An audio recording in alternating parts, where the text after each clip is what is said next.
প্ৰতিশ্ৰুতি চেৰাজনে দিছে আৰু আজি তেখেত কিমান শতাংশ ভাল হৈছে আপোনালোকে নিজে দেখিছে যে যিজন মানুহ হুইল চেয়াৰ নহলে খোজো ইফাল ইফাল কৰিব নোৱাৰে মাত্ৰ চেৰাজেন থেৰাপি 2 মাহ হৈছে আজি তেওঁ খোজকাঢ়ি আহিব পৰা হৈছে গতিকে দুআষাৰ আপুনি জনাবনে অকমান জনাওক আপোনাৰ পৰিচয়টো দিয়ক আৰু চেৰাজেনত অহাৰ পিছত আপোনাৰ পৰিৱৰ্তন কি হৈছে অকমান জনাওক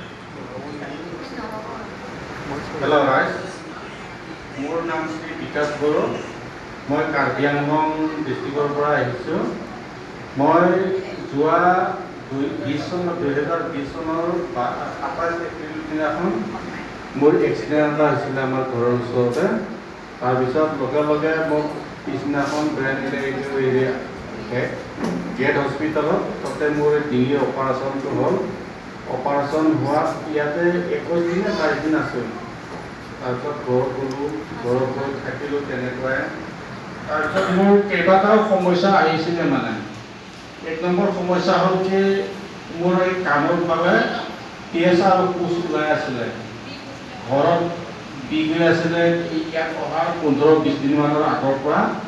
মোৰ কাণত বিষ হৈছে তাৰপিছত তেজ কোচ ওলাই আছিলে তাৰপিছত 2 নম্বৰতে মোৰ ভৰিকেইটা ফুলি আছিলে দুইটা ভৰি পুৰা ফুলি আছিলে তাৰপিছত মোৰ এই পেচাবটো মোৰ চুগাৰ থকা মানুহ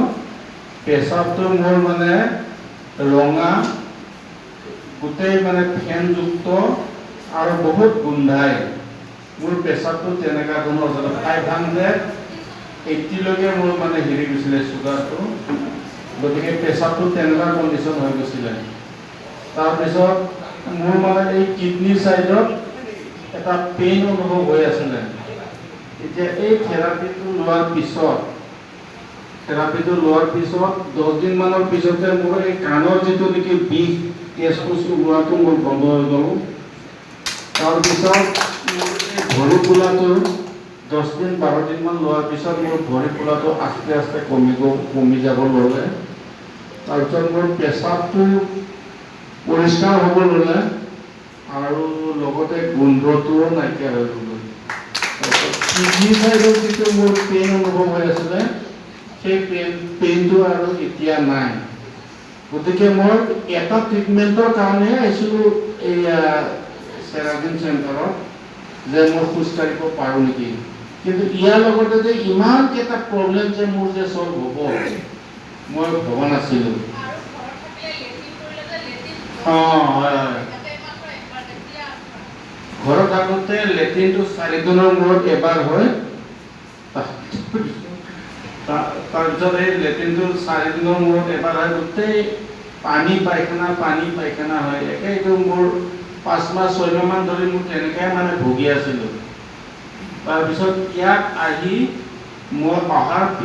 লোৱাৰ পিছৰ পৰাই মোৰ পায়খানাটো ৰেগুলাৰ হ'ব ল'লে